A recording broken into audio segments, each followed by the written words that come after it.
upon a time on the internet, three girls they never met, but somehow they became friends. We're in three different countries in three different time zones, so really it must have been fate. Girl stuff is how we like to communicate our thoughts and feeling, stories that can make you relate. And we talk to some cool people we met on the way. So thanks for tuning in. We hope that you like your stay. Hey, I'm Hannah. I'm Ella, I'm Mel. And I'm Drew. What's up? and welcome to another episode of Girl Stuff Podcast. We are so excited to have the incredible Drew Seeley here with us today.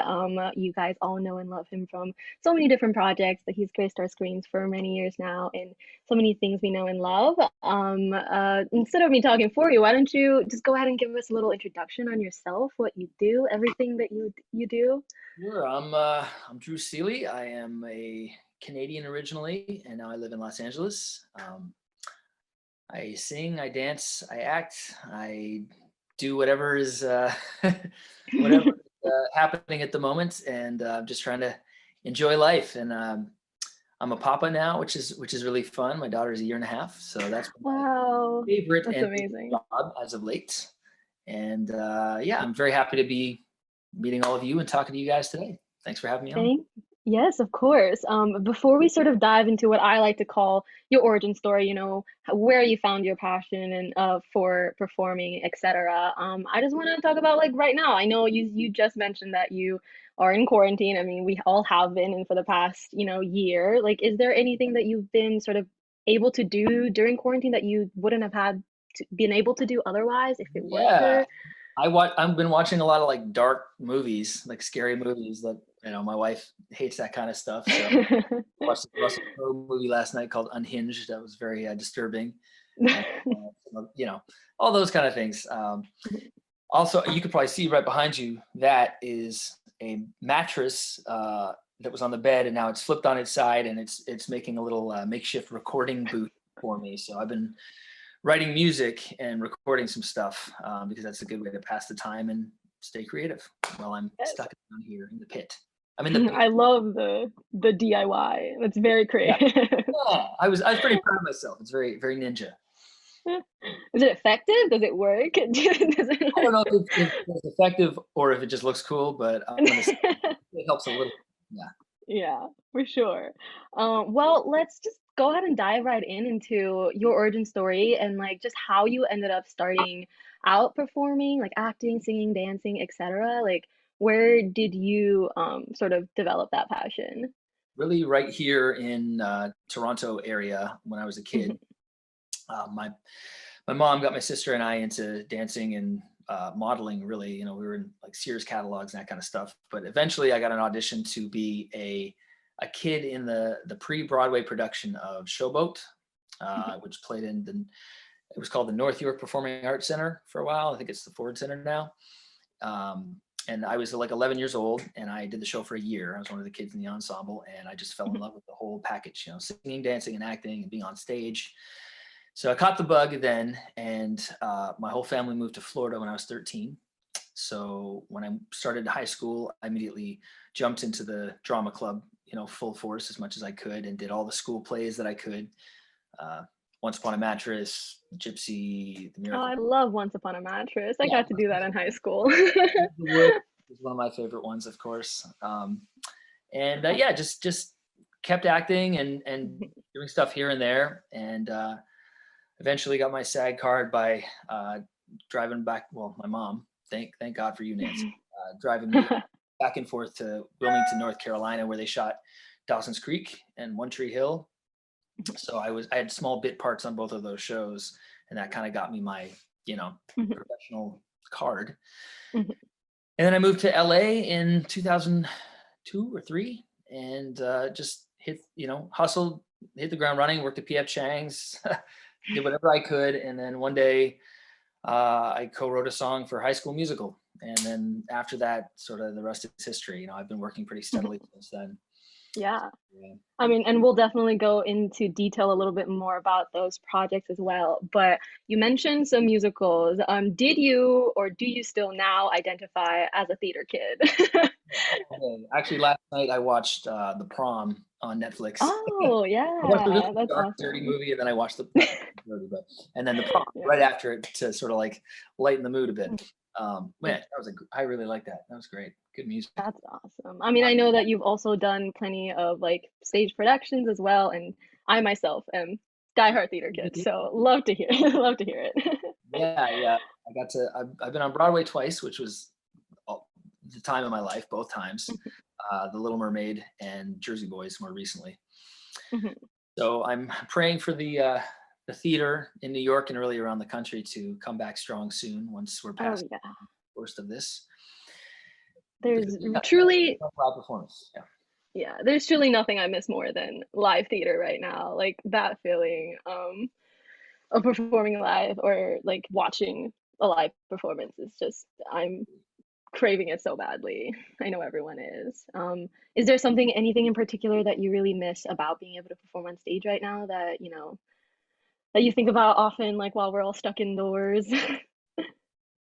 Uh, well, luckily I'm still having the chance to do some acting here and there. Like that's why I'm about to shoot a film that actually has some dancing and some singing in it. So as soon as I get out of this hole, I'm going to go to choreography rehearsal, and I've been working on a song for it. So I'm getting a little bit here and there, but it's nothing like 8 shows a week like I got used to doing. That just that schedule was awesome. 3 hours of work a night and then just relax. Next day, rinse and repeat. And yet it still somehow always felt fresh, which was pretty awesome. For sure. That's awesome. Well, you've been in the industry for so long now, like what, like over 2 decades now? And so, like, what do you think like has like kept you going? Because I know you said, you kind of started and you never stopped. Like, what do you credit to your ability to just keep going and like what's motivated you? Um, What have you learned, I etc.? feel like I'm versatile in the fact that I can act. I'm not the greatest dancer in the world. I'm not the greatest singer in the world, but I'm pretty proficient in each thing. So like I would whatever, say you are, yeah. I can work my way to a place where I'm hopefully believable as a character. Whatever he needs to do. And I also write. Um, I signed with a new publishing company called Run and Gun earlier this year, and I'm writing, just churning out a bunch of songs for them and pitching them for different shows. My voice is going to be on a couple of different theme songs for some shows coming out. There's a new Netflix animated show called Shark Dog Oh, coming out that I sing the theme for. So if you see that, listen for my voice, you'll recognize love that. it. That's amazing. Yeah, so I'm happy doing a lot of things. It doesn't take a lot for me to be content as long as I'm working on something creative, and you know, I've been very fortunate. I'm very blessed to still be able to do this, especially in Yeah. these. That's amazing. Well, shall we jump into a little bit of game to test your knowledge on some of the Okay. Okay, so we teased the game a little bit earlier. Basically, we picked out a couple songs of like projects you worked on. And for example, if I say the lyric is, let me see where the lyric is. You're the new classic, you're the new PYT. You would have to finish the lyrics with stands for paid, young, and taking on the world from the driver's seat. That's an easy one, but okay. Yep. Sounds good. That's why it's the example. Okay, so you can choose between the easy one and the hard one because we want to be nice. I'm gonna tell you the title of the song, and then you can choose if you want the hard or the easy line. Okay. What do Okay, if I get it? I get one of those cool T-shirts. Oh yeah, for sure. we'll get you a t-shirt. Oh yeah. Okay, the first Right. song, 'cause I thought it would be funny to start with it, is Start of Something New. Do you want the easy or the hard one? Let's go for the hard one. Why not? Okay, the hard one is, now who would ever thought that? Who would ever thought that, right? We both be here tonight. Is that it? Yeah. Okay, the next one, which was a request by Hannah and Ella, is Dance With Me. Do you want the easy or the hard one? The hard one. Okay, will you dance with me? So the Spanish part? Yes. After that? Oh, podemos bailar eternamente. Means, Yes. will you dance with me forever? Generally. Yes. Yeah. A plus. Okay, we're coming closer to the t-shirt. The next song is I Do. Do you want the easy or the hard one? The hard one. Okay, there is a match for every heart. I think you might have stumped me finally. There's a match for every heart. No, I don't know this one. No. Okay, the next line would be, and there's a light for every dark. Try the easy one then. Let's see. Gotta make sure we Okay, get the that easy one? t-shirt. Okay, the easy one is, and I'll be the one you can run to. I'll be the one you can run to. I'll be the one. Something now. Yeah, close Yeah, enough. Sure. basically. I don't know if I know the word, You but I got get the melody. It's been like 10 years since I heard that song. So Let's say 4 to 5, okay. and you So, get a t-shirt. all right. Okay, the next song is She May Be the One. Do you want the easy or the hard one? Give me a hard one. Okay, you used to wine it and dine it, flowers in hand. Sorry, I'm not that man. This song is not really. Yeah, I sound like such an asshole too in this song. It's not really like me, but I was putting myself in a character. Used to wine, not that man, not that man. Used to. Oh, this is why. Used to. Dun dun dun dun dun. Gone. Nope. I suck at this. All right, I lose. No, you're doing great. I only get The the 10. line Okay. would have been, I'm used to living and loving without making plans. Oh, okay. Okay, and Yeah. the last song is Just That Girl. Easy or hard? Just give me the easy one because I'm Okay. doing hard here. The easy one is, sometimes it feels like everybody wants something from me. They don't understand. I can only be one person. It's Joey. That's an easy one. Okay. Yes.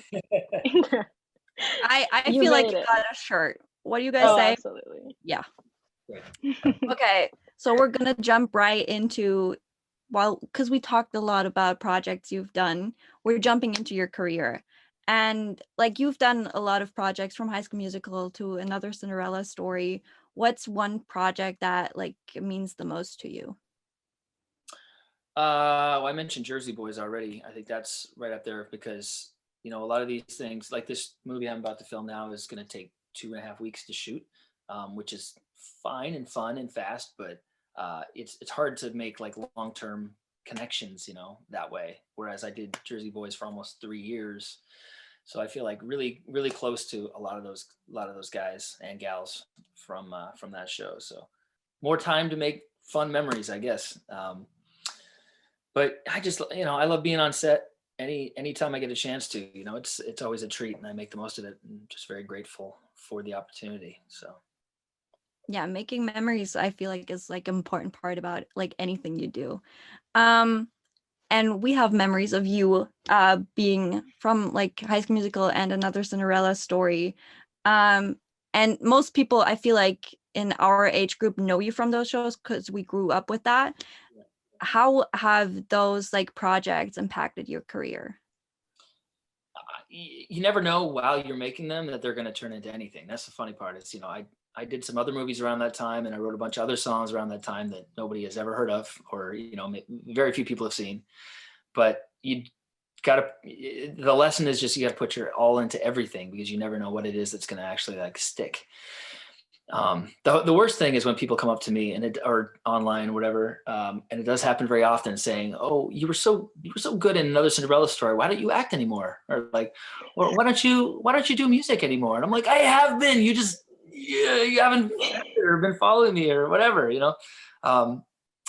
never want to think you peaked 15 years ago, right? So I'm always striving to make something cool that will connect in some other way, with some other demographic of fans, I guess. You know, like I've been doing a lot of Hallmark movies lately, Lifetime and Hallmark movies. So, you know, you guys know me from Cinderella Story, but like all my mom's friends know me from Hallmark movies, you know? So it's like, yeah, whatever. I'm just, instead of like thinking about the past too much and looking back, I just like stay in the moment and look forward, you know?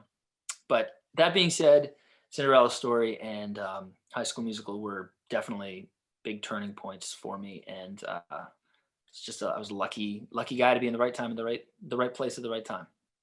Yeah, speaking from the three of us, I think we're all still big fans of you. So, and we love Hallmark movies. Okay, you worked on like a lot of projects, and you said that you making memories on set is important to you. What is like one, like the funniest story from like any set that you have? Oh man, on the spot. I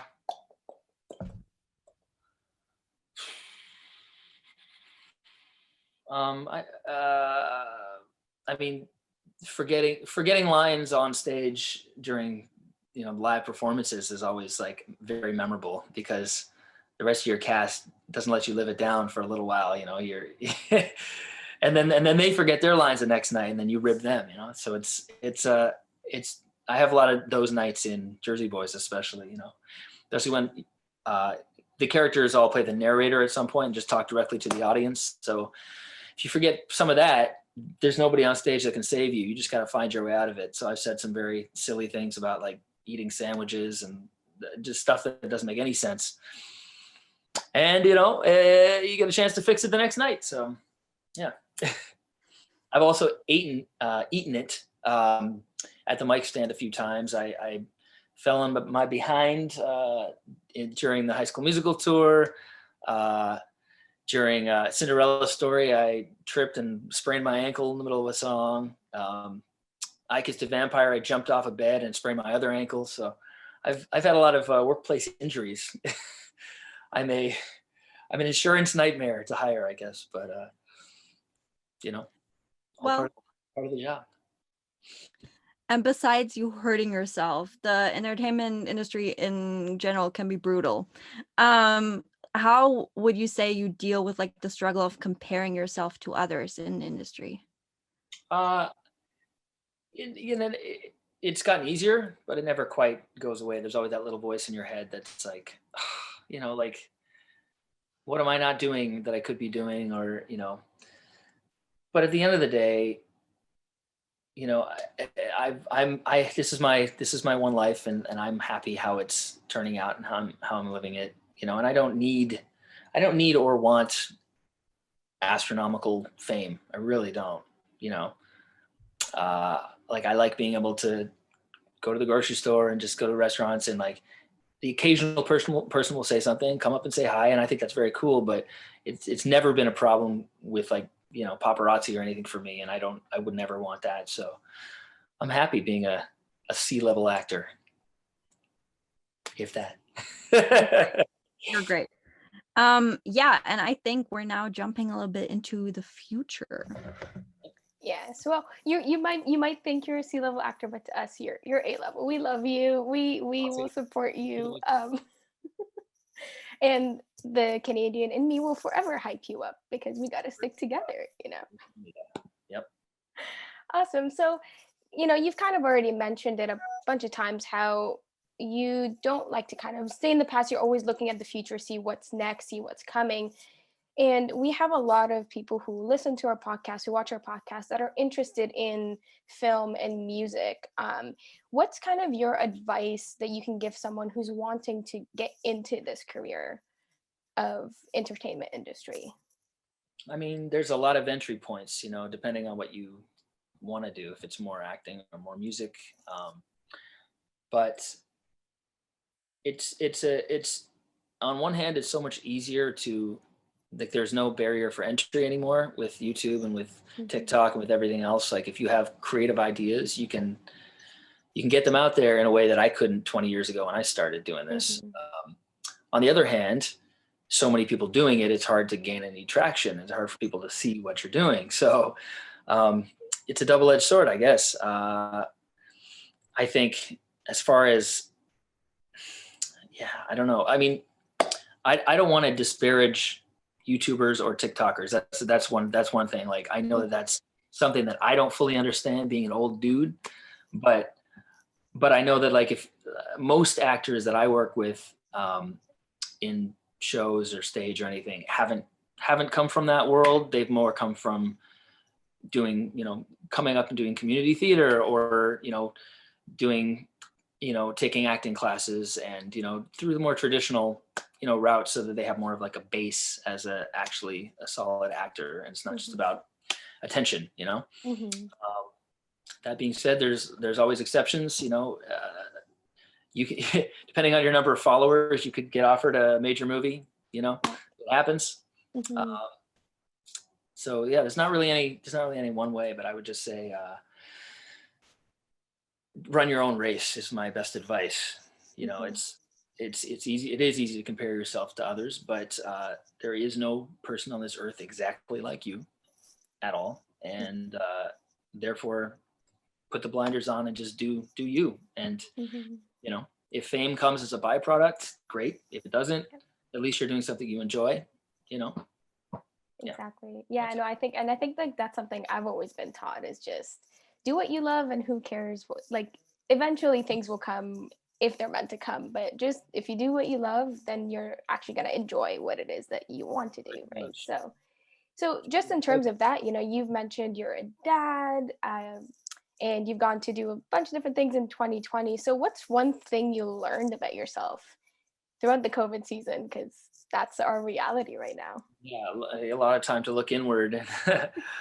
I learned that I'm a homebody. I don't go. We obviously don't go out as much, but I think when things open up, I probably still won't go out that much. Like, I like being cozy in my home with my family. I don't really. I miss social interaction. I miss seeing my friends. That's been the hardest part. But it's really been a blessing. I'm not saying COVID has been a blessing, but the fact that my daughter is so young, and my wife and I have both been home with her the entire time, getting to watch her grow, and like being there, like in other times I might be gone many more months doing other things, but I haven't missed anything. I'm grateful for that. I've just learned that, like, every day there's many ways to get out of your funk, whatever's about, get up, move your body, listen to music, just yoga if that's your thing, or meditation. There's so many different things that you can do. So I try not to get stuck in the sometimes negative feelings that come up, and especially in this quarantine right now. Like, thank you guys for breaking up my day, because 2 weeks of being in a basement can get a little, I'm going a little nutty. So thank you. I'm a social person, like, to the most. Like, I usually am out of the house. I hang out with my friends all the time. So I get you. Not being able to leave is not fun. So if you need another, break in your day, we got you. We can hang out with you. Okay, so you've mentioned you're in Toronto, you're filming a new show. What other projects kind of are you hoping to venture into in the future? So are you hoping to stay in the entertainment industry? Are you hoping to kind of take it back and do something else of just writing at home?